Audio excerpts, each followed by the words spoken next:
சூழ்ச்சியால் வீழ்த்தப்பட்ட தமிழினம் மீட்சி பெற போர்க்களம் பூண்டிருக்கும் என் பெரியப்பா செந்தமிழ் சீமான் அவர்களுக்கும் மற்றும் இங்கு கூடியிருக்கும் என் தாய் தமிழ் உறவுகள் யாவருக்கும் வணக்கம்.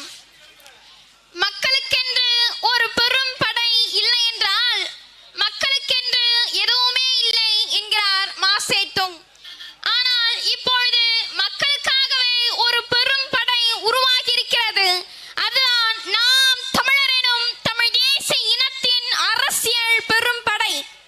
இது மற்றொரு அரசியல் கட்சி அல்ல, மாற்றத்திற்கான எளிய மக்களின் அரசியல் புரட்சி என்ற உயர்ந்த தத்துவத்தை தாங்கி பிடித்து இந்த அரசியல் களத்துல நாங்க நிக்கிறோம்.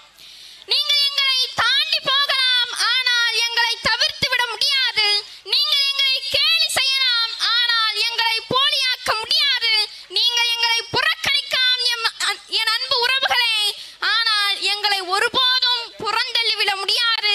ஏனென்றால் நாங்கள் பேசுவது உங்களுக்கான அரசியல், அடுத்த தலைமுறைக்கான அரசியலை நாங்க பேசுறோம்.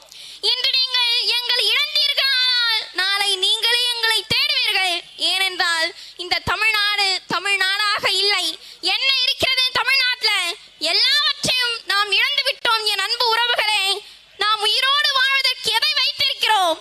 இந்தியாவிலேயே அதிக நீர்நிலைகள் கொண்ட மாநிலங்கள்ல தமிழ்நாடு 4வது இடத்துல இருக்கு. 1,06,597 ஏக்கர் நீர்நிலைகள்ல 8,366 ஏக்கர் நீர்நிலைகள் தமிழ்நாட்டில் மட்டும் ஆக்கிரமிப்பு செய்யப்பட்டுள்ளது. இது எப்படி இருக்கு? விளை நிலங்கள் எல்லாம் இப்போது விளை நிலமாக மாறிக்கொண்டிருக்கிறது. நெல்லட்ட இடத்திலெல்லாம் கல் நட்டு வைத்திருக்கிறார்கள். மலையும் மலை சார்ந்த இடமும் குறிஞ்சியது மாறி கல் குவாரியானது. காடும் காடு சார்ந்த இடமும் முல்லை என்பது மாறி தொழிற்சாலைகளானது. வயலும் வயல் சார்ந்த இடமும் மருதம் என்பது மாறி வீட்டு மனைகளானது.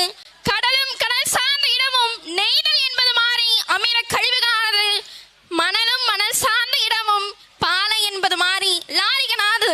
இதுதான் இன்றைய தமிழகத்தோட நிலை.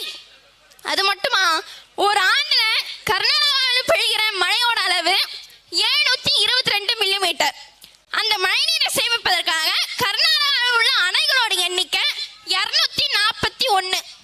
ஒரு ஆண்டுல ஆந்திராவில் பெய்கிற மழையோட அளவு 905 மில்லிமீட்டர். இந்த மழைநீரை சேமிப்பதற்காக ஆந்திராவில் உள்ள அணைகளோட எண்ணிக்கை 343. என் அன்பு உறவுகள் நல்லா கவனிக்கிறோம். தமிழகத்துல இந்த 2 மாநிலத்தை விட கூடுதலா மழை பெய்யுது, 950 மில்லிமீட்டர். ஆனா தமிழகத்தில் இருக்க மொத்த அணைகளோட எண்ணிக்கை எவ்வளவு தெரியுமா? வெறும் 116 மட்டும்தான். அதாவது அதிகமாக மழை பொழிகின்ற தமிழக அணைகளின் எண்ணிக்கை விட குறைவாக மழை பொழிகின்ற மற்ற 2 மாநிலங்களில் அதிக அணைகள் கட்டப்பட்டுள்ளது என்றால் தமிழ்நாட்டை ஆண்டவர்கள், ஆண்டு கொண்டிருப்பவர்கள் இதுவரை என்ன செய்கிறார்கள் என்ற கேள்வி ஒவ்வொரு குடிமகனும் எழுப்பியிருக்கணுமா இல்லையா? குடிமகன்னா அந்த குடிமகன் இல்ல, குடிதழி கோலோச்சி மாநில மன்னன் அடிதழி நிற்கும் உலகு. குடிமக்களின் பிரச்சனைகளை குறிப்பறிந்து தீர்வு காணும் அரசை மக்கள் போற்றுவார்கள், புகழ்வார்கள். இதைத்தான் ஐயா முதலமைச்சர் ஸ்டாலின் அவர்கள் செஞ்சிருக்காரு. குடி மக்களின் பிரச்சனைக்கு தீர்வு 10 லட்சம். ஒருத்தர் பொண்ணு பார்க்க போறாரு. அப்படி போகும்போது பொண்ணோட அப்பா அம்மா கிட்ட மாப்பிள்ளை அப்பா சொல்றாரு. என்ன சொல்றாருன்னா, பையனுக்கு வேலை இல்லைன்னு நினைக்காதீங்க, பையன் கள்ளச்சாராயம் வைக்கிறான், குடிக்கிறான், நாளைக்கு ஒண்ணுனா உங்க பொண்ணு கையில 10 லட்சம் இருக்குங்க அப்படின்னு சொல்லிடுறாரு. கள்ளச்சாராயம் குடிச்சு இருந்ததுக்கு 10 லட்சம். ராணுவத்துல நாட்டை காப்பாற்றுவதற்காக போராடி இருந்த வீரர்களுக்கு 1 லட்சம் 2 லட்சம் கொடுக்கிற அரசு கள்ளச்சாராயம் குடிச்சிருந்ததற்கு எதுக்கு 10 லட்சம் கொடுக்கணும்? இதையெல்லாம் மக்கள் உணர்ந்து சிந்திச்சு வாக்கு செலுத்தணும். இந்த விக்கிரவாண்டி இடைத்தேர்தலில்